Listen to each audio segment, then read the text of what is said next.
Congratulations, Damien, Ned's Dustbin 1.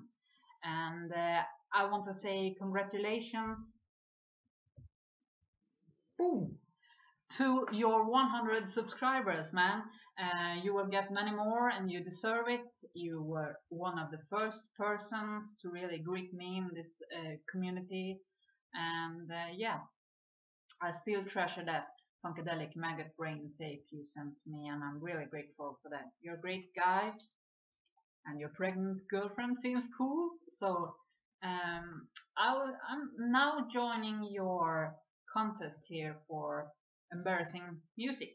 And sorry about the background. I'm in my kitchen. Welcome to my kitchen.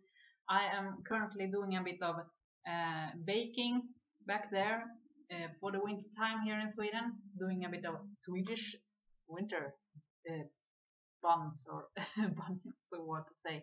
So I'm doing a bit of that, and I was thinking about taking the opportunity to join your contest. So here we go. I'm opening myself now, just showing a couple of embarrassing stuff I've got.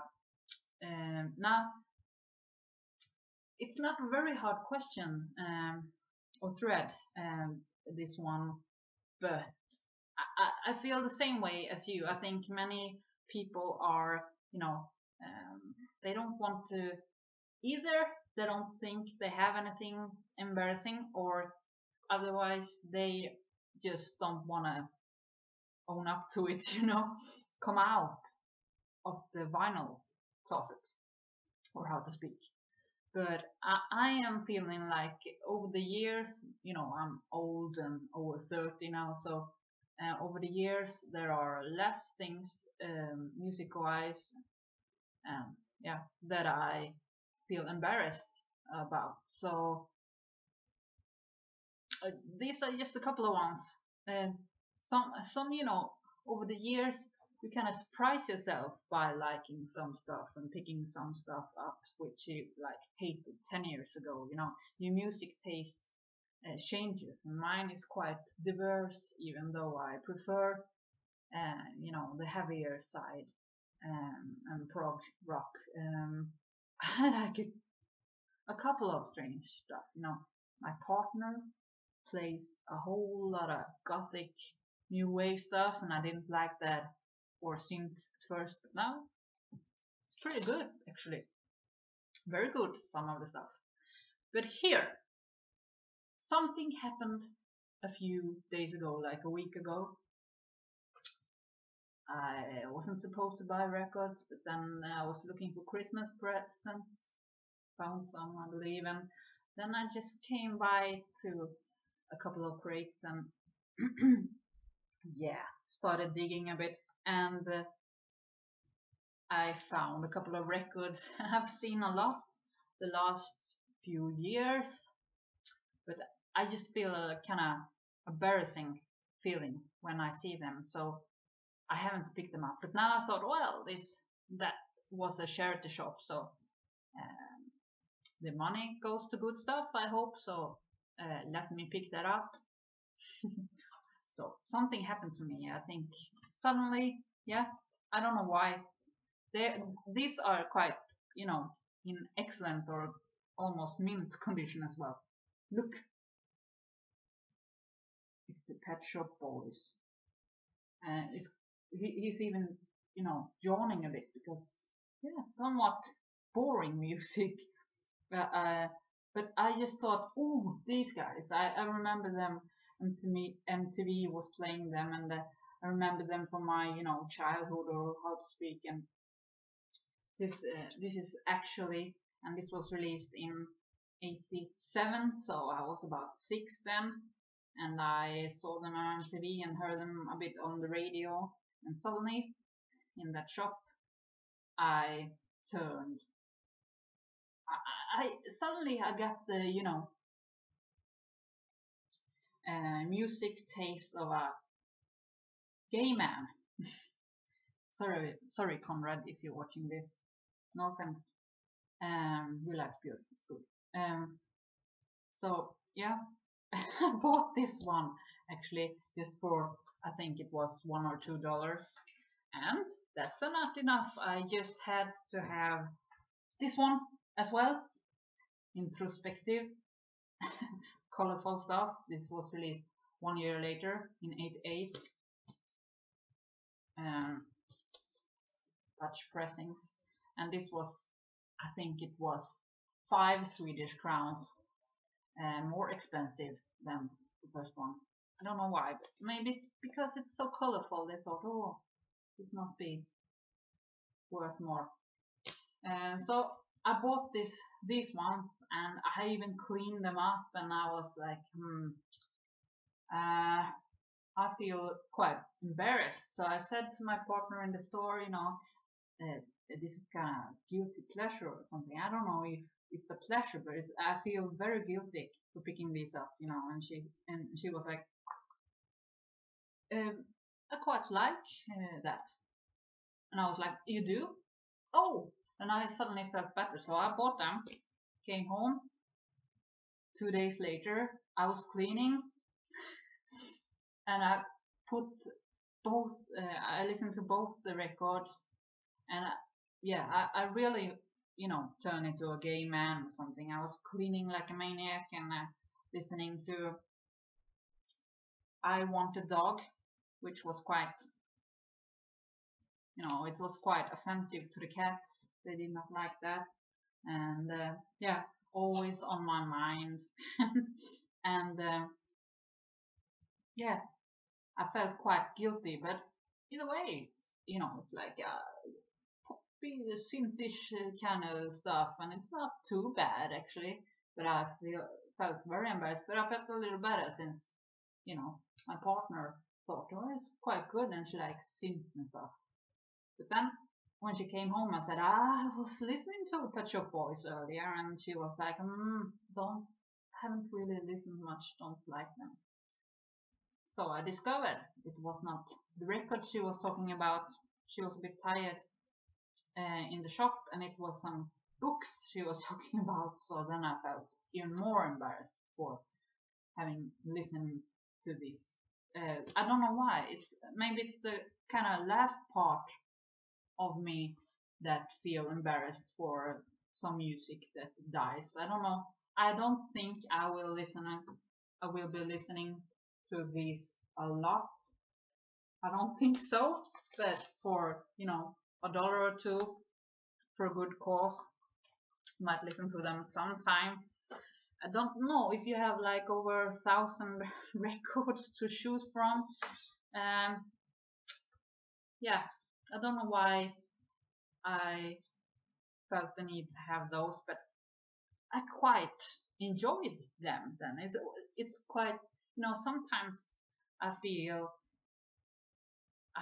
I'm in the mood for some simple music, and that for me is quite simple music. One thing that's really embarrassing for my partner when I play, but not so much for me. It was earlier. My first love actually got me into these dudes.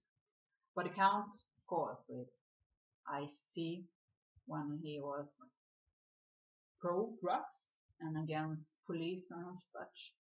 Very aggressive stuff.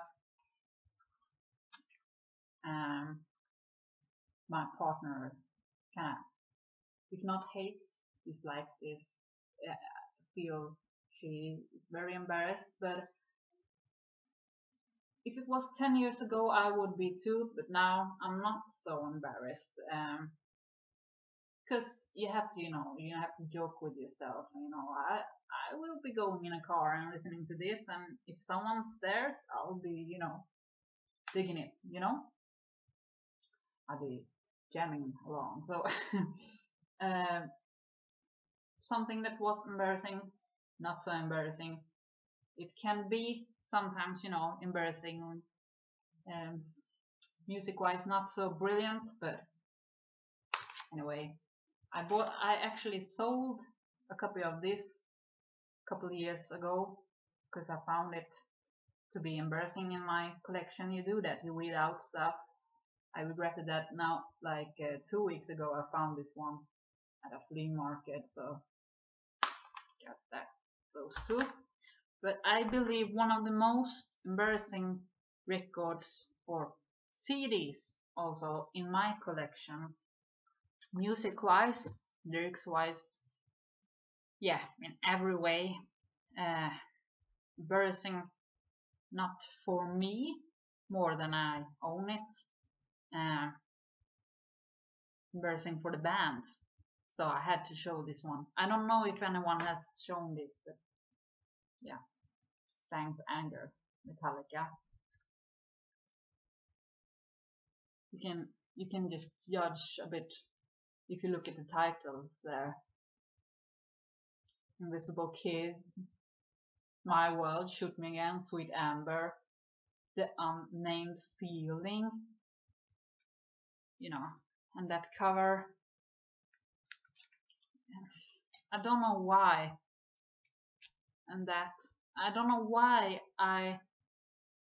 you know, it even has a DVD and it's not good. We had one record shop in this town. It's quite a small town I live in, and I went in there, had not heard anything from this when it was released, put that on and thought, what the fuck is wrong with the sound system here? They have something wrong with their headphones. But I knew I had worked there previously some time, so I knew it had to be something with the album. And yeah, bought it anyway. As the loyal fan I was, I have all the Metallica albums up to this.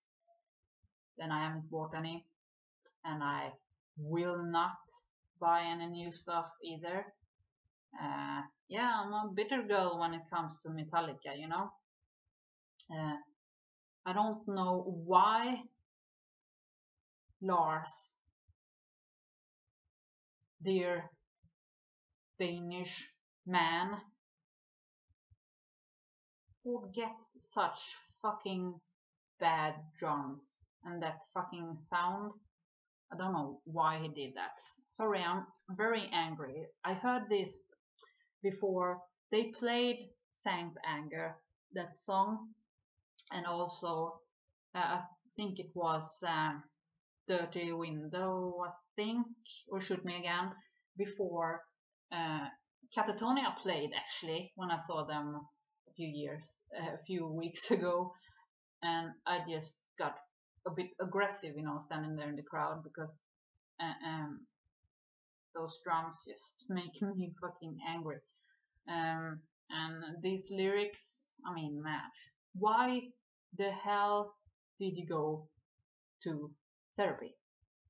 Why did Metallica get a fucking therapist? They should have just continued, or just no. These lyrics are really awful. If you think of what they accomplished with the albums like Ride the Lightning and my favorite, Master of Puppets, and those lyrics, that music, I mean, even some bands just start when they get older and not wiser, start making awful music or awful lyrics, awful. But Metallica, they did both with this. Yeah, so that's the most embarrassing I have. My South Park Christmas album is much more, much better in every way than that could ever be. So congratulations again, Damien, and hello to your pregnant wife and your family, and yeah, hope you, Naked Man, get a lot more viewers, and just be well. Bye.